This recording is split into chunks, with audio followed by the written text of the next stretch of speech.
Bonjour à tous et à toutes, bienvenue sur Free Matin, la une des journaux. Bonjour Kader Achirou. Bonjour à vous Nadia Dion, chers amis internautes, bonjour. À la une des parutions ce matin, nous avons la poursuite devant la haute cour de justice du parquet spécial près la cour de répression des infractions économiques et du terrorisme dans le dossier ICC Service. Nous avons l'exécution du programme d'action du gouvernement du président Patrice Talon avec la mise en œuvre du projet asphaltage. Et pour finir, à la une des parutions du jour, nous avons les différentes tractations pour les prochaines élections législatives avec le compte rendu des différentes activités politiques effectuées le week-end dernier. Le bulletin matinal d'information sera signé Billy Laibi. Bonjour. Bonjour Nadège, bonjour chers internautes. Le gouvernement béninois offre 20 millions de francs CFA au cinéaste béninois Sylvestre Amoussou ce lundi 11 février. Des précisions dans un instant. La Ligue européenne des champions fait son retour ce soir avec les 2 premiers et 8e de finale. Nous en parlerons dans un instant avec le reporter sportif à suivre sur Free Matin. Le débat, l'horoscope du jour, quelques informations pêle-mêle pour meubler l'émission. Bienvenue, bonjour, voici la une des journaux. Bonjour à nouveau chers amis internautes, nous démarrons par le quotidien national d'information qui titre ce matin manchette poursuite devant la haute cour de justice. Le parquet spécial près la cour de répression des infractions économiques et du terrorisme réitère sa menace. Des détails à la page 3 de la parution du jour du Canard. Toujours avec la Nation, deuxième titre à la une, coopération bénino-française, le retour des biens culturels se précise. Des détails dans la colonne du journal, précisément à la page 10. Nous restons avec la Nation. Riposte contre le VIH-Sida, la Fondation Claudine Talon vient en renfort. Des précisions à la page 2 de la parution du jour de la Nation. Matin libre, Steve Poton décrypte la EL 19-001, l'inquiétante décision de la Cour constitutionnelle est à découvrir à la page 11 de la parution du jour du quotidien Matin Libre. Toujours avec Matin Libre, Convention pour la protection des obtentions végétales. Ce que craignent les organisations paysannes est à découvrir à la page 9 de la parution du jour du Canard. Nous passons à Le Challenge en manchette. Cascade de mesures sociales au profit des populations, Talon en croisade contre la misère. Des précisions à la page 3 de la parution du jour du quotidien. Nous passons à Le Télégramme, championnat international de taekwondo. Le Bénin décroche 2 médailles d'or, le retour triomphal des champions au Bercail. Des détails à la page 10 de la parution du jour de Le Télégramme. Toujours avec Le Télégramme, supposée implication des autorités au sommet de l'État dans l'affaire ICC Service. Gilbert Ulrich Togbono, procureur spécial près la Criette, saisit la juridiction compétente. Plus de détails à la page 9 de la parution du jour de Le Télégramme. Toujours au sujet du point de presse du procureur spécial de la Criette, le matinal titre ce matin en manchette que Togbono réitère ses poursuites contre Boniaï. À lire dans les colonnes du journal à la page 2, le communiqué de presse du procureur spécial près la Cour de répression des infractions économiques et du terrorisme. Dynamisme Info. Union progressiste, bloc républicain. À quelle liste Talon accordera-t-il son suffrage, s'interroge le Canard. Des détails à la page 3 de sa parution du jour. Nous passons au quotidien d'Abarou. Éducation à Parakou, les bibliothèques scolaires abandonnées. Nous restons avec le quotidien d'Abarou. Édito, la Criette a-t-elle failli? Des détails à la page 3 de la parution du jour du Canard. Et en tournée politique dans le septentrion, Robert Guin enrôle Ndali dans le bloc républicain. Nous passons à l'option quotidien pour finir ce matin, première édition de la journée du contribuable. Le général Nazer Ronokper reçoit le trophée de distinction de la police républicaine et Assemblée générale des femmes du VNG XXL.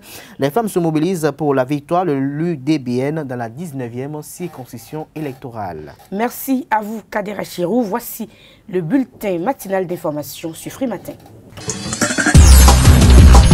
Le cinéaste béninois Sylvestre Amoussou, distingué étalon d'argent au FESPACO 2017, a reçu un chèque de 20 millions de francs CFA du gouvernement béninois. Il a reçu ce chèque des mains du ministre du Tourisme, de la Culture et des Sports ce lundi 11 février 2019. Ému par le geste du gouvernement, le cinéaste a souhaité voir les acteurs culturels trouver leur place au Bénin. Notifions que le film qui lui a valu sa nomination au FESPACO est intitulé L'orage africain, un continent sous influence. Le président de l'hémicycle, Adrien Roubedji, a procédé procédé ce lundi 11 février à la clôture de la première session extraordinaire parlementaire pour le compte de l'an 2019. Cette session a permis l'adoption de certaines lois, notamment la loi portant autorisation de ratification de la Convention numéro 102 de l'Organisation internationale du travail sur la sécurité sociale, norme minimum adoptée à Genève le 28 juin 1952. Suite à la dite session, les parlementaires de la 7e législature se retrouveront à la première moitié du mois d'avril pour l'ouverture de la première session ordinaire de l'année 2019 et la deuxième session s'ouvre au cours de la seconde quinzaine du mois d'octobre. Les anciens présidents de l'Assemblée nationale, tels que Antoine Idi Kolaolé et Mathurin Kofi Nago, ne se présenteront plus aux prochaines législatives. Cette nouvelle semble confirmer la rumeur selon laquelle le président Patrice Talon compte renouveler la classe politique à un taux assez considérable. Ceci dans le but de permettre aux jeunes de s'affirmer. À cet effet, je vous invite à suivre les analyses respectives de Médéric François Gongo et de Léandre Kitty. C'était au cours de l'émission hebdomadaire Info Hebdo. Je pouvais parler de décision de sage, je pouvais parler de retraite raisonnable et raisonnée, mais je suis obligé de constater que le départ de ces caciques du bloc de la majorité présidentielle ne peut être assimilable qu'à une volonté de s'affranchir et de ne pas, à la fin du mandat, être responsable. Et cela ne peut être le cas que lorsque l'on constate un échec, que lorsque l'on voit que lorsqu'on va sur le terrain, l'on ne se retrouve plus en phase avec le peuple. Parce qu'à l'évidence, on ne me dira pas que l'ancien président Mathurin Kofi Nago, durant tout le temps, n'a pas taclé le terrain, n'a pas sondé pour voir que difficilement du talent est vendable. Et dans ce cas de figure, lorsque cela quitte, c'est forcément un signal pas la jeune classe par rapport à l'âge, mais par rapport à la philosophie politique, par rapport à l'engagement politique. Parce que jusque-là, nous avons eu des carriéristes politiques, qui étaient ceux qui avaient fait les grands mouvements de jeunesse. Le Ragemo, la JUD, la FEANF, le FACEN, qui avaient des fibres patriotiques, et qui, pour certains, je parle de Goumou et Félix Simon, je parle de Azolobo Kojo François, des aînés que nous avions vus à l'école de parti du PRPB, ceux-là qui avaient eu la fibre patriotique, tous ceux-là ont laissé la politique être envahie par des affairistes, par des administratifs véreux et par d'autres personnes qui n'ont rien à voir dans l'arène politique. J'espère que l'affranchissement de ces aînés va rouvrir la voie. C'était perceptible lorsque les grandes tendances politiques avaient décidé de suivre sous. Et que même étant le candidat de l'Hexagone, le candidat du pouvoir en place, la machine étatique, il n'avait eu que 28%, c'était clair que ces grands acteurs politiques étaient au soir de leur vie. Mais chemin faisant, ils pensaient qu'ils pouvaient, aux côtés du chef de l'État, en lui constituant une majorité hétéroclite aux ambitions antinomiques qui pourrait colmater les brèches et reprendre le contrôle de la situation. Mais cette situation-là a échappé. Parce qu'aujourd'hui, il y a une vitesse dans la circulation de l'information qui n'était pas celle d'hier.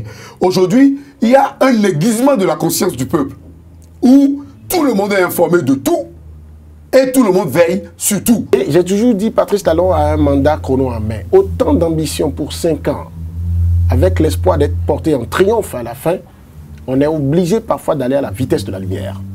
Et quand vous allez à la vitesse de la lumière, ce n'est pas à tous les coups que vous donnez le temps de la réflexion. Ce n'est pas à tous les coups que vous donnez le temps du diagnostic participatif.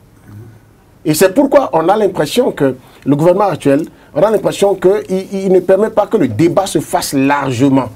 Tous ceux qui ont demandé les assises nationales ont échoué dans leur tentative. Et j'ai souvent dit, ceux qui sont en train de dire aujourd'hui qu'ils ne veulent pas participer aux élections législatives de 2019, non, ils ne sont pas en train de parler de 2019. 2019 n'est qu'une situation qui vient consacrer une descente aux enfers qu'ils n'ont pas voulu préparer et qui s'impose à eux aujourd'hui. Alors, un Bruno Amoussou, de par la communication qui a accompagné son action dans le processus de formation des 2 blocs dits de Patrice Talon, cette communication ne nous montrait pas des signes avant-coureurs d'une retraite voulue. Et l'homme, lorsqu'il a été interrogé sur la question, a dit, pour citer seulement 2 phrases, « Je suis avec le pouvoir, je suis dans le pouvoir », ça veut dire que je suis très actif. Après, il ajoute, pour ceux qui pensent que je suis au soir de ma carrière politique, je suis à midi de ma carrière politique. Et Dame Rumeur dit même que, je ne sais pour quelle raison, que ce n'est pas facile de trouver de candidats qui puissent dire, dans le même camp, je veux remplacer Bruno Amoussou. Il dit Kola Olé, dans sa région là-bas, Mathurin Nago, jusqu'à ce qu'on apprenne qu'ils ont dit qu'ils ne veulent plus y participer, n'ont mené aucune action de communication qui montre qu'ils veulent partir. Et lorsque vous voulez partir volontairement, vous aidez à préparer la relève. Et je suis convaincu qu'ils ne regardent pas d'un bon oeil tous les jeunes qui, ayant grandi, ayant appris, sont en train de chanter, c'est le moment. Et ceux qui ont dit que lorsque vous ne savez pas quitter les choses, ce sont les choses qui vous quittent ont raison. Avec pour moyen de communication les noix de cola, le tronc Mégan protège ses adeptes contre toute attaque. Il amène les méchants à se reconvertir et à respecter les commandements de Dieu. C'est ce que nous explique le Runongan Aïwek Benyon. Pour plus d'explications, je vous invite à le suivre. Le tronc est une divinité protectrice qui te guide dans la vie pour ne pas transgresser, les lois de la nature. Est-ce que vous voyez? Donc, tronc avec la noix de cola qui nous permet de communiquer avec le Créateur à travers le tronc. Ça, quand tu pratiques ça, normalement, quelqu'un qui est très nerveux, quelqu'un qui a un comportement hors du commun, quand il pratique le tronc, lui-même, il va commencer par se retrouver. N'est-ce pas? Il va commencer par se retrouver. S'il est quelqu'un de très méchant, il va commencer par se corriger. Et surtout, le tronc ne fait pas du mal à quelqu'un. Un tronc ou non, tel que moi je connais, parce que je sais maintenant là, il y a tellement de Runo aujourd'hui, bon, que moi je ne maîtrise pas, hein, mais ce que moi je sais, ce que Runogan Papa Diado m'a donné depuis bientôt 45 ans, m'a donné, ça a un seul objectif, le bien-être de soi-même et le bien-être de son entourage. Donc, nous, on n'a pas une recette pour dire, bon voilà, cette personne-là me veut du mal, moi aussi je vais lui envoyer de mauvais sorts. Non, ça n'existe pas. C'est pour cela que nous devons respecter les lois de la nature qui sont presque similaires au commandement de Dieu qu'on nous a appris à l'école, n'est-ce pas? Voilà, donc le tronc c'est ça. Non. Tronc a une pierre, hein, carrée ou triangulaire, que nous avons mis dans son couvent pendant des jours, qui nous a indiqué, même si vous n'êtes pas initié, vous n'avez pas besoin d'être initié. Il y a des noms, quand vous prenez cette pierre-là et que vous tenez direct comme ça, hein, et vous prononcez le nom, les noms de tronc, les noms sacrés, les noms puissants de tronc, parce que depuis là on parle de tronc, mais il y a des noms que moi je ne peux pas vous prononcer ici maintenant. Ce n'est pas que ça va vous faire du mal, hein. Pas du tout. Mais si je vous prononce ça, nous sommes obligés d'aller nous laver les mains. Est-ce que vous voyez? Donc voilà. Donc avec ces noms-là et cette pierre-là, si vous prenez ça, que vous avez un objectif, il faut avoir un objectif. Il ne faut pas avoir plusieurs objectifs à la fois. Il faut avoir un objectif précis. Vous dites, mais maintenant, au nom de tronc, avec les noms que je vous ai un peu épargnés, et vous dites, cette année, moi je vais obtenir cela par vous appeler le nom de tronc en question. Et puis maintenant, vous prononcez maintenant les noms des Rouno, surtout Papa Djado. Moi, je m'appelle Nogan Sen Tito. Vous appelez mon nom Sen Tito. Ah, moi, je suis sûr que... Nous, on a fait ça en novembre. On a déjà eu beaucoup de témoignages à l'interne comme à l'externe. Donc, comme madame a dit, la parole est très puissante. Et pour que la parole soit puissante, il faut que nous-mêmes, dans notre propre intérieur, nous soyons sains. Tu ne peux pas être en train de demander quelque chose et puis toi-même tu cherches du mal à ton prochain, tu fais du mal à ton prochain, ce que la nature a refusé, toi tu fais ça et tu demandes à la nature maintenant d'exaucer tes vœux là. Vous voyez bien que c'est pas correct. Vous trouvez ça dans la politique.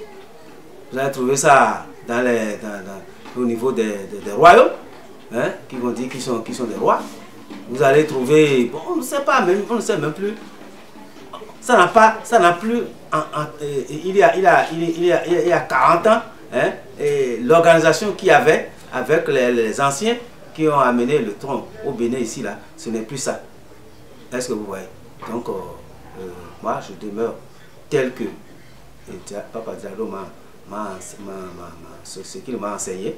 Et moi, je ne me plains pas. Pourquoi? Parce que je n'ai pas pris le trône pour devenir le plus puissant du monde. Je n'ai pas pris le trône pour devenir le plus riche du monde. Pour moi, le bien-être de ma petite famille, le bien-être de ceux qui ont, par mon intermédiaire, ont connu le trône, hein, leur bien-être, moi, c'est tout mon problème, ça. Ce sera tout pour le bulletin d'information. Nous nous retrouvons pour la grande édition. À 19 h, évidemment, sur Zawi TV, la grande édition du journal, signature Billy Laibi. Nous passons au débat sur Frimatin. La une du quotidien L'Informateur juste avant le débat. Tout à fait, Nadège Dion, chers amis internautes, L'Informateur titre ce matin en manchette mesures sociales sous le président Patrice Talon. Des microcrédits aux retraités des populations, les populations jubilent. Les détails à la page 3 de sa parution du jour. Toujours avec L'Informateur, prochaines élections législatives de 2019, Jacques Ayadji et le Mouel en territoire conquis. Nous restons avec L'Informateur en deuxième titre à la une. Après le verdict du procès ICC Service, le Canard vous propose les conclusions du procureur spécial de la Cour de répression des infractions économiques et du terrorisme à la page 4 de sa parution du jour. Et pour finir, à lire dans les colonnes du journal, le journal École des étudiants en journalisme à l'École supérieure d'administration d'économie, de journalisme et des métiers de l'audiovisuel ESAE. Le gouvernement béninois envoie un signal fort aux cinéastes, un chèque de 20 millions de francs CFA pour Sylvestre Amoussou. Il faut le faire et on en parle dans le débat. Carles Kitome, bonjour. Bonjour Nadège. Les acteurs culturels sont plus que jamais honorés. Oui, bon, on pourrait le dire. On pourrait le dire parce que il faut quand même avouer que Sylvestre Amoussou, c'est un cinéaste qui, depuis une dizaine d'années, se fait vraiment remarquer sur l'échiquier international et africain aussi, dans la mesure où il a eu des productions qui ont vraiment marqué son époque, des productions qui ont été appréciées partout. Il a été 2 fois au FESPACO et il a eu un grand prix il y a 2 ans de cela. Et déjà en 2017, on attendait que le gouvernement réagisse par rapport à son trophée, qu'il l'aide et que cela crée un engouement pour que les autres cinéastes puissent essayer de lui emboîter le pas.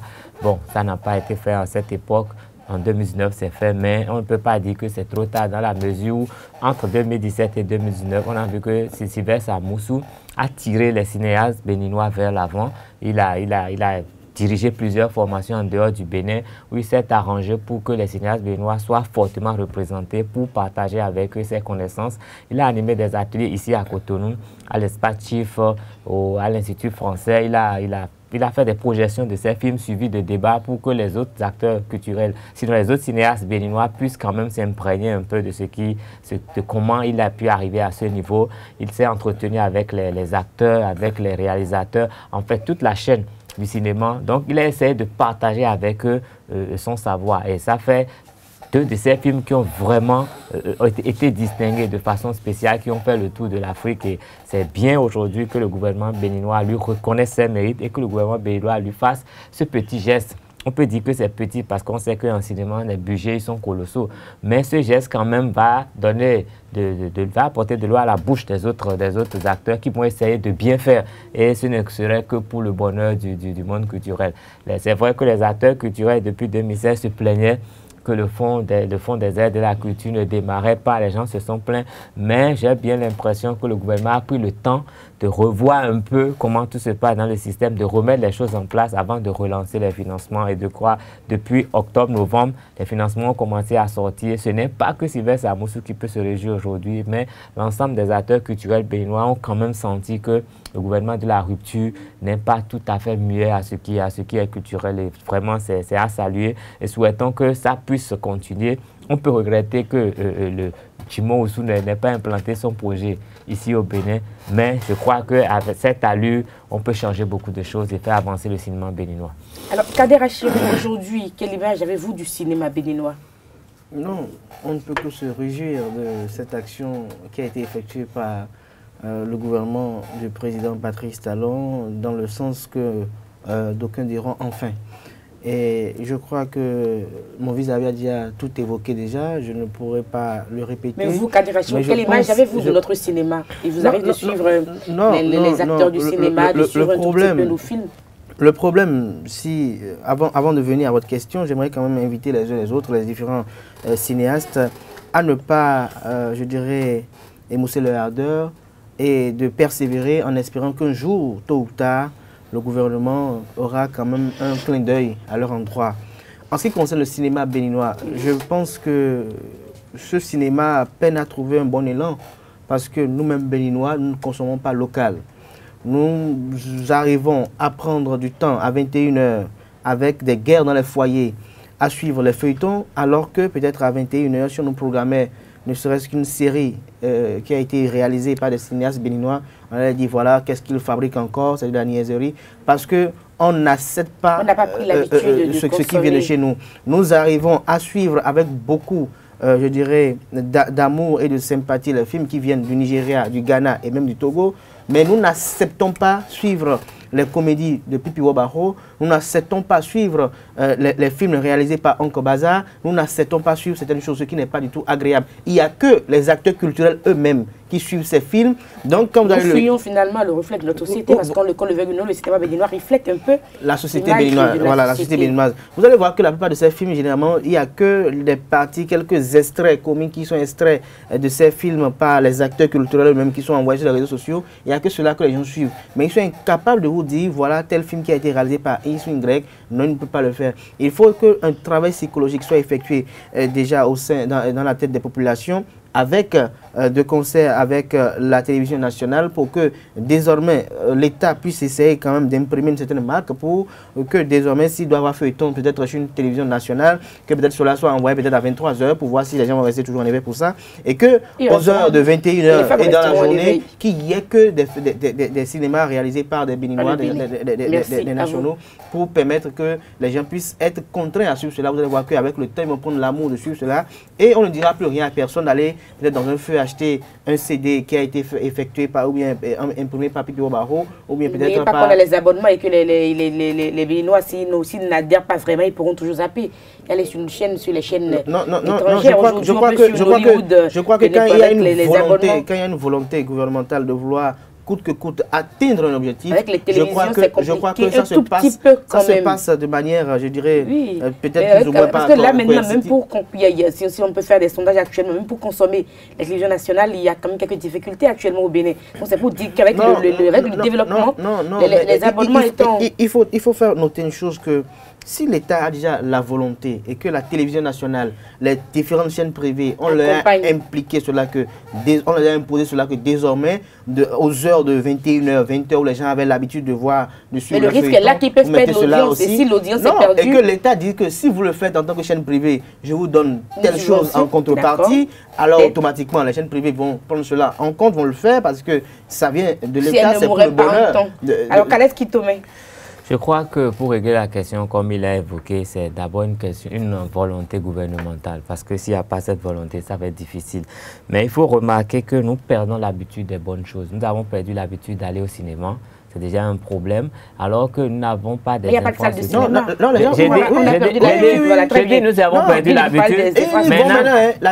Ma génération, ils y vont. Il y a une salle qui a été construite, mais qui n'est pas pour nous. C'est pas pour les Béninois, c'est pour diffuser la culture d'ailleurs. Il faut le comprendre. Et il faut quand même remarquer que le cinéma béninois vit. C'est vrai qu'on peut évoquer les Pipi Obako qui ont été plus diffusés que tout le monde, mais ce n'est pas les meilleurs. Il y a de très très bonnes choses qui se passent dans le domaine du cinéma au Bénin, mais c'est le circuit de diffusion qui n'est pas très bon. C'est ça qui fait que beaucoup de gens ne sont pas au courant. Et comme nous ne maîtrisons même pas les programmes de nos chaînes, c'est difficile. On pouvait juste imposer des quotas et ça passerait bien. Et même si on a Canal+, c'est à nous on ne doit pas permettre à Canal+ de faire tout ce que Canal+ veut. On peut s'entendre avec eux pour qu'ils laissent la marche pour qu'on puisse avoir du cinéma béninois.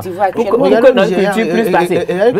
Le cinéma nigérien. Non, le cinéma nigérien, c'est un combat, c'est un processus. Et aujourd'hui, ils sont venus à point pour jouir du fruit de leur travail. Pendant longtemps, ils ont souffert. Même le Sénégal tout près, il y a beaucoup de films qui se font. Au Sénégal, il y a beaucoup de films qui se font en Wolof, en français, en Wolof. Et ça s'impose, les gens le suivent. Les gens font le journal, ils parlent les deux langues. Il y a une façon quand même, il faut que ce soit une volonté gouvernementale, que ça suive. Mais il faut noter qu'il y a beaucoup de... Les Sénégalais sont atypiques. Parce qu'en pleine édition du journal, vous invitez même le président de la République. Vous invitez, je ne sais pas, tel ministre. C'est pour le dire, monsieur se met à vous parler Wolof. Notre langue, c'est notre langue. Non, c'est une façon de dire. Donc, c'est un pays atypique parce que lorsque vous êtes étranger, ça vous gêne quand même tout petit peu. Oui, il ne parle pas pour vous, en fait. Le président parle à ses compatriotes. Il n'a pas à se mettre à parler Wolof comme ça. Il parle à ses compatriotes. Le monsieur, vous suivez un entretien et puis c'est comme s'il perd un mot. C'est comme si vous, et puis il revient dans vous dit, ah bon, mon rôle. Et puis, mais c'est ça aisément. Mais attends.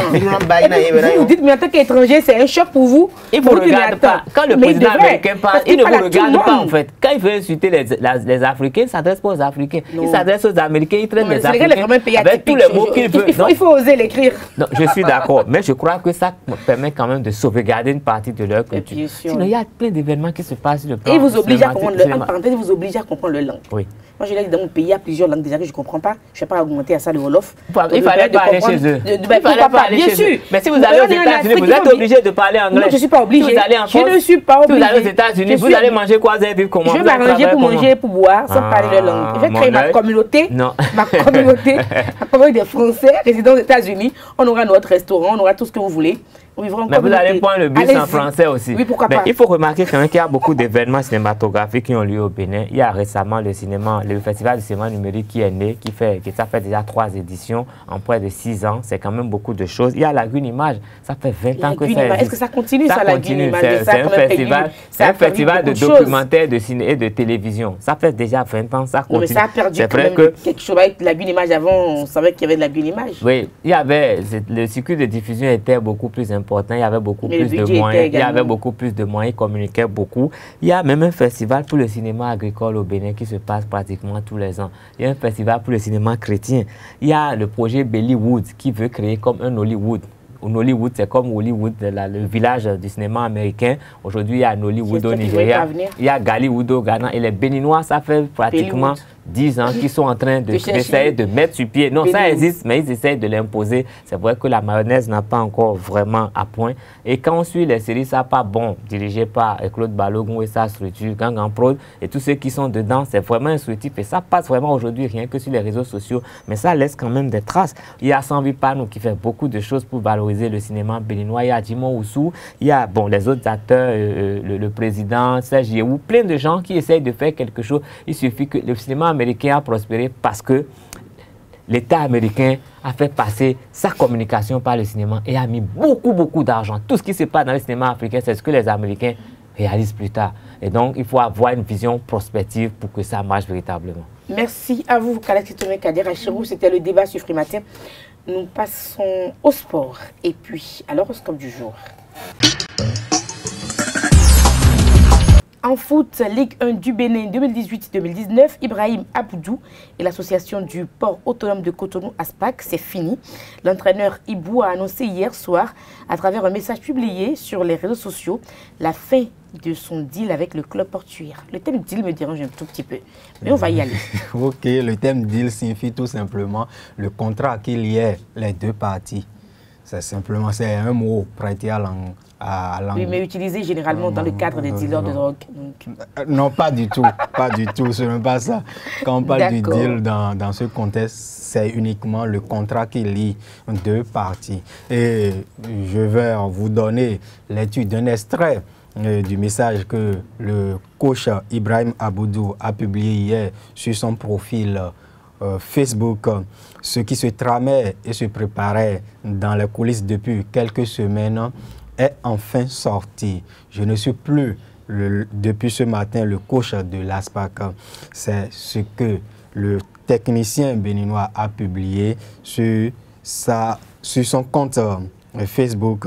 Il faut dire que le désormais ancien entraîneur de l'association sportive du port autonome de Cotonou, ASPAC, est le 4e technicien à être débarqué cette saison de l'encadrement technique des clubs de la Ligue 1 du Bénin pour insuffisance de résultats après Émile Enansouan de l'association sportive des policiers, l'AS Police, Luc René Messan des Dragons de l'OME et David Agbodjogbe de l'USS Crac, l'Union sportive de Semen Crac.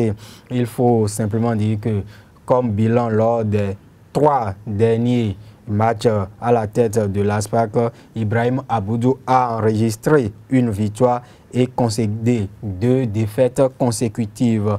Le dernier revers essuyé, c'était le vendredi dernier en ouverture de la 15e journée de la Ligue 1 face à la jeunesse sportive de Pobert JSP, 3-0 à domicile. Et le technicien s'est exprimé à la fin de cette rencontre. Suivons-le.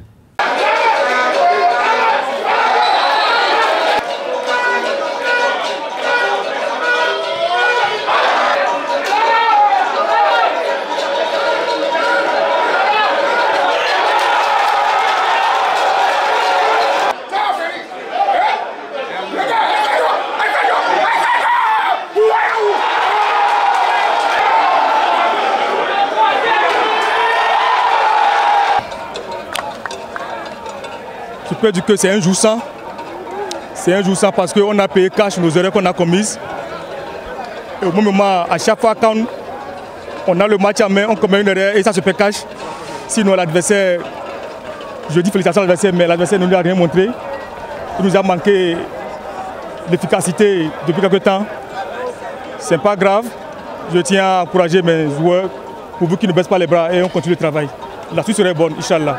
Si vous le constatez un peu, ces derniers temps, j'encaisse beaucoup sur le plan défensif parce que j'ai 2 joueurs, mes titulaires sont blessés depuis la 9e journée. J'espère récupérer un parmi eux la journée qui vient. Donc ça joue beaucoup sur le système collectif de l'équipe. Mais néanmoins, même si on encaisse 3 buts, aujourd'hui on a la place pour marquer au moins 3 également. Donc le problème n'est pas là. Le problème c'est l'animation offensive qui amène à marquer les buts. Parlons à présent des résultats de la Ligue 2. On a joué la 14e journée le week-end écoulé. 5 victoires à l'extérieur, 1 à domicile et 3 matchs nuls pour un total de 16 buts marqués pour le compte de cette 14e journée. Rodio FC de Comen reste invaincu au thème de cette 14e journée grâce à sa victoire en déplacement à Azovert face à Dadje FC, 2 buts à 1. C'est sur ce même score que les cavaliers de Ninki se sont disposés des Mambas noirs sur le terrain synthétique de l'université d'Abomey-Calavi et tarif identique pour Real Sport de Parakou face à Dynamique FC de Djougou au stade municipal de Parakou. Espoir de Savalo a dominé l'Université nationale du Bénin UNB Football Club 2 buts à 0 sur ses propres installations à Abomey-Calavi. Le leader avant cette 14e journée, l'AS Cotonou, était au repos. Et il faut simplement dire qu'au classement général, Real Sport de Parakou récupère le fauteuil de leader avec 31 points et un fauteuil qu'il partage avec Rodio FC, 31 points également avec un goal différentiel moindre, plus 11 pour Rodio, alors que Real Sport dispose d'un goal différentiel de plus 16. Espoir de Savalo complète le podium avec 30 points. L'AS Cotonou chute à la 4e place avec 29 points au compteur. En bas du classement, Entente, Delta, UNB et GSA et la jeunesse sportive de Ouida sont les relégables. La Ligue européenne des champions fait son retour, comme je l'annonçais en début d'émission. C'est ce soir, avec à l'affiche les premiers 8e de finale. Oui, les choses sérieuses commencent ce soir à partir de 21h pour le compte de cette édition de la Coupe aux grandes oreilles. Il faut dire que l'AS Roman va accueillir Porto à 21h, comme je le disais. Et le match des matchs se déroulera entre Manchester United et le Paris Saint-Germain qui se déplace à Old Trafford, le théâtre des rêves, sans Neymar et Cavani, ces deux superstars. Merci à vous, Larissa Diaguenon, pour toutes ces informations sportives. Place à Ruth Sodedji qui nous présente les prévisions astrologiques. Bonjour. Apprenez à garder vos secrets, ce que peu de gens savent faire. Bonjour Nadège. Amis internautes, bonjour à tous, bonjour à toutes. Amis Bélier, au cours de cette journée, les radiations de Jupiter vous aideront à mobiliser toute votre énergie dans la réalisation du projet professionnel qui vous tient le plus à cœur. Ceux qui sont les amis taureaux, chez ceux qui sont les amis taureaux, il semble côté travail que vous allez obtenir quelque chose de très important. Des subventions, des aides officielles, des appuis décisifs. Et alors, votre situation ou vos projets que vous tiennent à cœur feront un bond en avant. Amis Gémeaux, Mars va réveiller votre ambition et vous donner du cœur à l'ouvrage. Cancer, toutes les surprises ne seront pas heureuses au cours de cette journée, mais vous aurez courage et dynamisme. Et ceux qui sont les rois de la forêt, grâce à l'appui de Jupiter bien aspecté, votre attitude audacieuse sera payante. Vierge, ce jour ne favorisera pas l'harmonie avec votre entourage professionnel. Alors prudence, amis Vierge. Chez les balances, dans votre travail, les choses seront à la fois plus difficiles et plus vivantes. Scorpion, essayez de tout tirer au clair car des erreurs sont toujours possibles et peuvent vous coûter très cher, même si votre bonne foi n'est pas mise en cause. Sagittaire, cette fois, vous n'aurez rien à craindre et rien à plaindre aussi. Amis Capricorne, ce n'est pas le moment de vous lancer dans des revendications maladroites. Amis Verseau, vous serez très performant sur le plan professionnel. Confiance, réussite sincère, que de positif au cours de cette journée. Poisson, vous récolterez les fruits de ce que vous auriez semé il y a quelques semaines. Saturne vous aidera à redémarrer sur de bonnes bases.